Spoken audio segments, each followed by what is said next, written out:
Le ciel est bleu. En voilà une affirmation intéressante.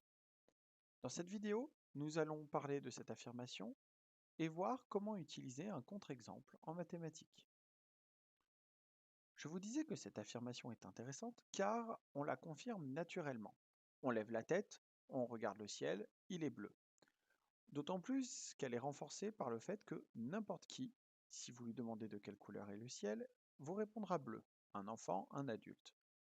Pourtant, si on réfléchit un petit peu, cette affirmation est partiellement fausse, voire même totalement fausse selon le contexte de cette affirmation. Le ciel, qui est généralement bleu, n'est pas toujours bleu. Vous avez déjà certainement observé des variations de couleurs dans le ciel. Si vous le regardez à l'aurore ou au crépuscule, vous avez de grandes chances de voir des teintes orangées dans le ciel, voire même d'avoir un ciel presque totalement orangé. Avec l'utilisation de cet exemple, je viens donc d'infirmer ma première affirmation. Le ciel n'est pas toujours bleu.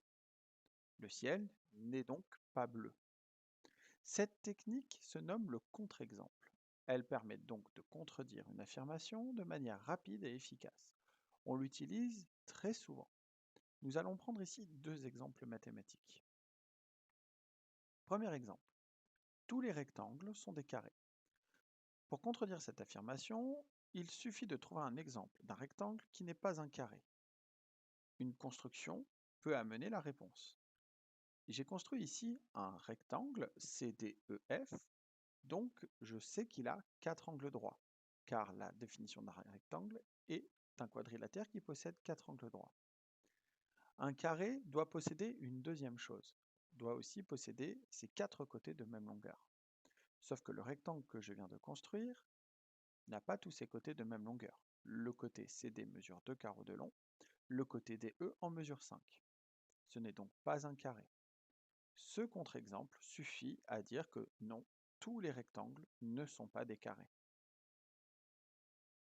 Deuxième exemple, avec des intervalles. Je prends x, un nombre compris entre moins 3 et 5. Si je prends un nombre tel qu'il est écrit, alors ça veut dire qu'il appartiendra à l'union des deux intervalles suivants, moins 4, moins 1 et 2, 5. Encore une fois, l'affirmation est fausse. Prenons x égale 0. X, comme on peut le constater dans le dessin, est bien compris dans le premier intervalle, il est bien entre moins 3 et 5. Mais il n'est pas dans le deuxième intervalle, moins 4, moins 1, et n'est pas non plus dans le troisième intervalle, 2, 5. Ce qui veut dire que mon affirmation est encore fausse. J'ai pu trouver un nombre qui n'est pas dans l'union de ces deux intervalles. Alors, petit rappel, l'union, c'est appartenir soit au premier intervalle, soit au deuxième intervalle, soit aux deux en même temps lorsque cela est possible. Ici, j'ai trouvé un contre-exemple, mais il en existe une infinité de contre-exemples, parce qu'en fait, tous les nombres compris entre moins 1 et 2, exclus, sont des contre-exemples. J'aurais pu prendre 0,5, j'aurais pu prendre 1, j'aurais pu prendre moins 0,2, j'aurais pu prendre n'importe quel nombre situé entre ces deux intervalles. Bien. Ces affirmations possèdent aussi une réciproque, un phénomène assez intéressant en mathématiques. La réciproque d'une proposition revient à inverser notre hypothèse et notre conclusion. Reprenons nos phrases. Tous les rectangles sont des carrés. Si j'utilise le principe de la réciproque, cette phrase va donc devenir tous les carrés sont des rectangles. Et ce qui est intéressant, c'est que cette fois-ci, cette phrase est peut-être vraie. On va chercher à savoir si cette affirmation est exacte. On peut commencer d'essayer avec des exemples, pour vérifier si jamais un contre-exemple apparaît. J'ai construit 3 carrés. Ils sont tous des rectangles, parce que chacun des carrés que j'ai construits avait 4 angles droits. Donc c'était bien des quadrilatères avec 4 angles droits, donc des rectangles. Donc, on va essayer de passer par l'écrit. Je vais considérer un carré ABCD, sans forcément le construire. J'ai juste décidé que ABCD était un carré.